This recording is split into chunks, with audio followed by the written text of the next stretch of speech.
El cuerpo de deseos del hombre en el mundo físico. De la infancia a la pubertad. Del libro El cuerpo de deseos, de Max Heindel. Los vehículos del recién nacido, no están activos inmediatamente. El cuerpo denso está completamente desamparado durante largo tiempo después del nacimiento. Lo mismo ocurre con las fuerzas que trabajan en el cuerpo de deseos. Está presente la sensación pasiva del dolor físico, mientras que los sentimientos y las emociones están casi enteramente ausentes. Por supuesto, el niño demostrará emoción a la mínima provocación, pero la duración de esta emoción es solo momentánea. Todo es superficial. El cuerpo vital de la planta va formando hoja tras hoja, creciendo el tronco o el tallo cada mes más. Si no fuera por el cuerpo de deseos macrocósmico, continuaría así indefinidamente, pero el cuerpo de deseos macrocósmico lo restringe en cierto punto y gobierna todo crecimiento ulterior. La fuerza que ya no se necesita para el crecimiento, es entonces utilizable con otros propósitos, para construir la flor y formar la simiente. De parecida manera el cuerpo vital humano, cuando ya domina el cuerpo denso, después del 7º año, lo hace crecer rápidamente, pero alrededor de los 14 años nace el cuerpo de deseos individual de la matriz del cuerpo de deseos macrocósmico y, entonces, puede trabajar libremente en el cuerpo denso. El crecimiento excesivo es así controlado y la fuerza utilizada anteriormente con aquel objeto, se puede emplear para la propagación, para que la planta humana pueda florecer y producir fruto. De ahí que el nacimiento del cuerpo de deseos personal, marque el periodo de la pubertad.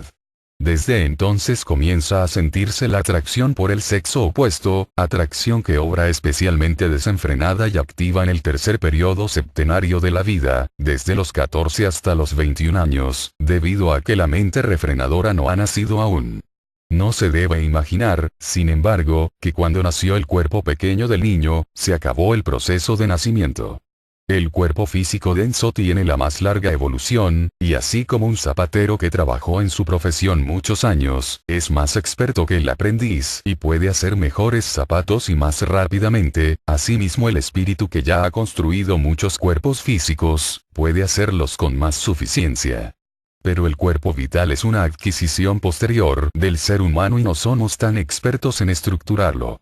Por lo tanto, necesitamos más tiempo para construirlo de materiales que no fueron empleados primeramente en la delineación del arquetipo, en consecuencia el cuerpo vital solo nace a los 7 años. El cuerpo de deseos es un agregado aún más reciente y solo nace a los 14 años.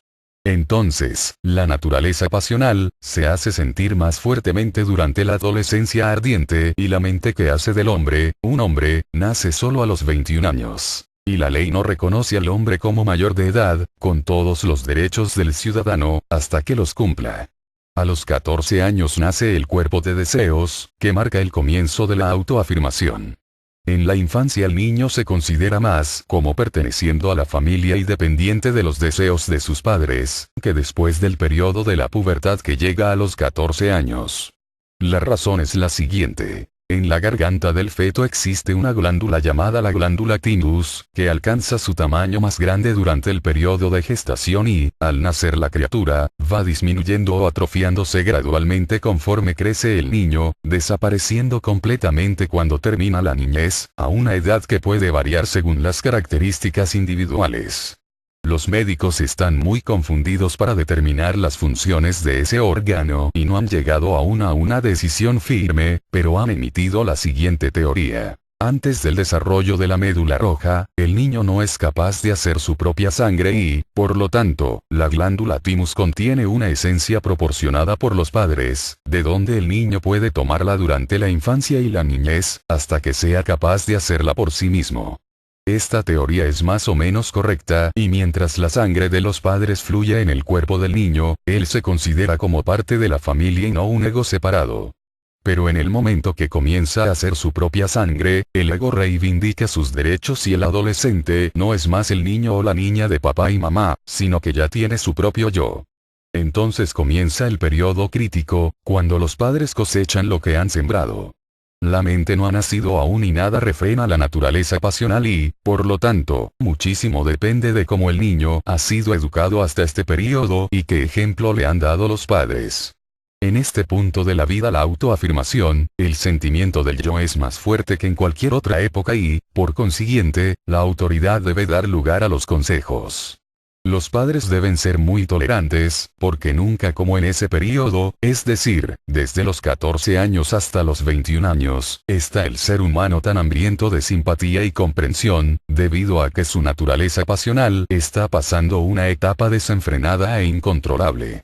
El cuerpo de deseos necesita protección contra los impactos del mundo del deseo, hasta su nacimiento a los 14 años, cuando llega la pubertad, como dijimos, si la mente no está suficientemente madura para romper su cubierta protectora hasta que el hombre alcance su mayoría de edad, aproximadamente a los 21 años. Estos periodos son aproximados, pues cada persona difiere de la otra en este aspecto, pero los datos son bastante correctos. Hemos visto que cuando el ego ha finalizado su día en la escuela de la vida, la fuerza centrífuga de repulsión desprende de él al cuerpo denso al morir y más tarde al cuerpo vital, que es el próximo más denso. Después, en el purgatorio, la materia de deseos más densa, acumulada por el ego como encarnación de sus deseos inferiores, queda purificada por esa fuerza centrífuga. En los mundos superiores únicamente la fuerza de atracción es la que reina, conservando el bien mediante la acción centrípeta, que tiende a traerlo de la periferia al centro. Esta fuerza centrípeta de atracción es la que rige también cuando el ego renace. Sabemos que podemos arrojar una piedra a mayor distancia que una pluma.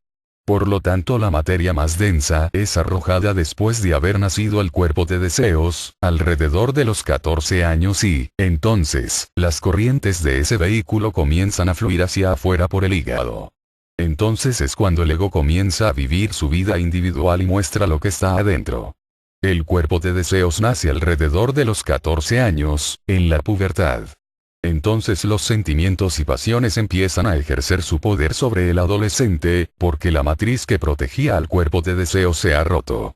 En la mayoría de los casos este es un tiempo de prueba, pero menos peligroso para el adolescente que ha aprendido a mirar a sus padres o maestros, con reverencia, porque entonces estos le servirán de áncora de fortaleza contra las acometidas de la sensación. Si se ha acostumbrado a aceptar las afirmaciones de sus mayores con confianza y estos le han dado consejos sabios y si ha desarrollado un sentido interno de la verdad que le sirve de guía seguro, únicamente en proporción a cómo no acepte estas directivas, aumentará el peligro de torcer su camino. Cuando una persona muere en la infancia de la vida, recuerda frecuentemente su existencia en la próxima encarnación, porque los niños menores de 14 años no pasan por todo el ciclo completo de vida y, por lo tanto, no precisan un nuevo juego de vehículos. Simplemente pasan a las regiones superiores del mundo del deseo y allí esperan hasta una nueva encarnación, la que generalmente tiene lugar dentro de los 20 años después de la muerte. Cuando renacen, llevan consigo los antiguos cuerpos mental y de deseos. Del libro El cuerpo de deseos, de Max Heindel.